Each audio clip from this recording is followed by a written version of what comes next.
کبھی سوچا ہے کہ یہ جو کوڈ ہم لکھتے ہیں کمپیوٹر آخر اسے سمجھتا کیسے؟ دیکھنے میں تو یہ بالکل جادو لگتا ہے نا؟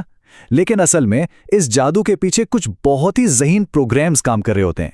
آج ہم اسی پل کو سمجھنے کی کوشش کریں گے جو ہم انسانوں اور مشینوں کو آپس میں جوڑتا ہے۔ تو چلیں دیکھتے ہیں کہ آج ہم کیا کیا جاننے والے ہیں۔ سب سے پہلے تو ہم بات کریں گے اس بہت بڑے فرق کی جو انسانوں اور مشینوں کی زبانوں میں ہے۔ پھر ہم ان خاص مترجمین یعنی ٹرانسلیٹرز سے ملیں گے جو یہ فرق مٹاتے ہیں۔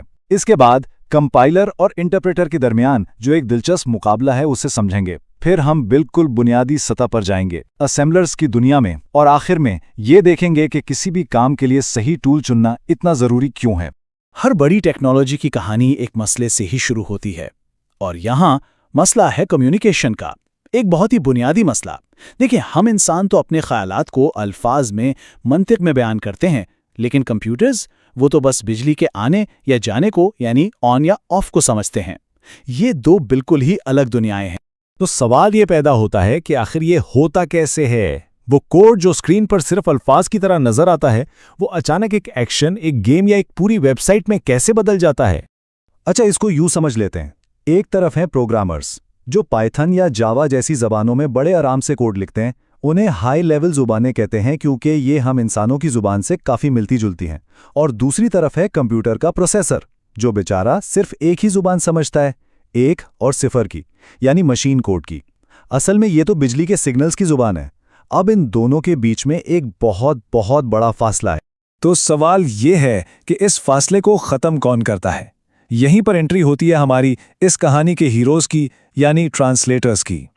یہ وہ شاندار پروگرامز ہیں جو ان دو بالکل مختلف دنیاؤں کے درمیان ایک پل بناتے ہیں۔ تو یہ ٹرانسلیٹرز کرتے کیا ہیں؟ بہت سادہ سا کام۔ یہ پروگرامرز کے لکھے ہوئے کوڈ کو لیتے ہیں اور اسے ایک اور 0 کی ایسی زبان میں بدل دیتے ہیں جس سے پروسیسر آسانی سے سمجھ سکے اور اس پر عمل کر سکے۔ سچ پوچھے تو ان کے بغیر ہمارا لکھا ہوا سارا کا سارا کوڈ بالکل بے معنی ہے۔ لیکن یہاں کہانی میں ایک دلچسپ موڑ آتا ہے۔ یہ ترجمہ کرنے کا کوئی ایک ہی طریقہ نہیں ہے۔ اس کام کے 2 بڑے فلسفے ہیں، 2 الگ الگ سوچ ہیں۔ ایک ہے کمپائل کرنا اور دوسرا ہے انٹرپریٹ کرنا۔ چلیے دیکھتے ہیں کہ ان دونوں میں آخر فرق کیا ہے۔ اچھا، اس فرق کو سمجھنے کے لیے ایک بہت ہی آسان سی مثال لیتے ہیں۔ فرض کریں کہ ایک غیر ملکی مہمان کے لیے ایک تقریر کا ترجمہ کرنا۔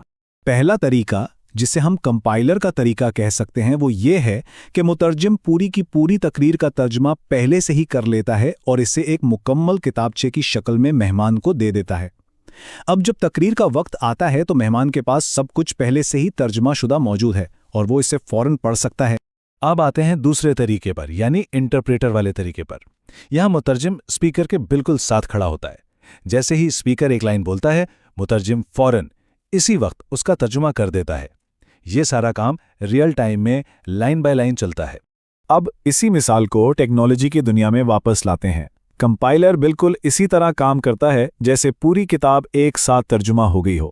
وہ سب سے پہلے پورے کے پورے پروگرام کو پڑھتا ہے، یہ چیک کرتا ہے کہ کہیں کوئی غلطی تو نہیں۔ اگر سب ٹھیک ہے تو وہ سارے کوڈ کو مشین کوڈ میں بدل کر ایک الگ نئی فائل بنا دیتا ہے جسے ہم .exe فائل یا ایگزیکیوٹیبل کہتے ہیں۔ اس فائل کا فائدہ یہ ہے کہ یہ خود چل سکتی ہے، اسے بار بار ترجمے کی ضرورت نہیں پڑتی۔ اور دوسری طرف ہے انٹرپریٹر۔ وہ کوڈ کی ایک لائن اٹھاتا ہے، اسے فوراً ترجمہ کرتا ہے اور چلا دیتا ہے، پھر اگلی لائن پر جاتا ہے اور یہی عمل دہراتا رہتا ہے۔ اور ہاں، اگر کسی بھی لائن میں کوئی غلطی نکل آئے تو پروگرام وہیں کا وہیں رک جاتا ہے۔ تو اس سب کا خلاصہ کیا ہے؟ سیدھی سی بات ہے، یہ ایک انتخاب ہے۔ اگر سپیڈ سب سے اہم ہے تو کمپائلر بازی لے جاتا ہے کیونکہ سارا ترجمہ تو پہلے ہی ہو چکا ہے۔ لیکن اگر لچک چاہیے، یعنی کوڈ میں جلدی جلدی تبدیلیاں کر کے نتیجہ دیکھنا ہے، تو پھر انٹرپریٹر ایک بہتر دوست ثابت ہوتا ہے۔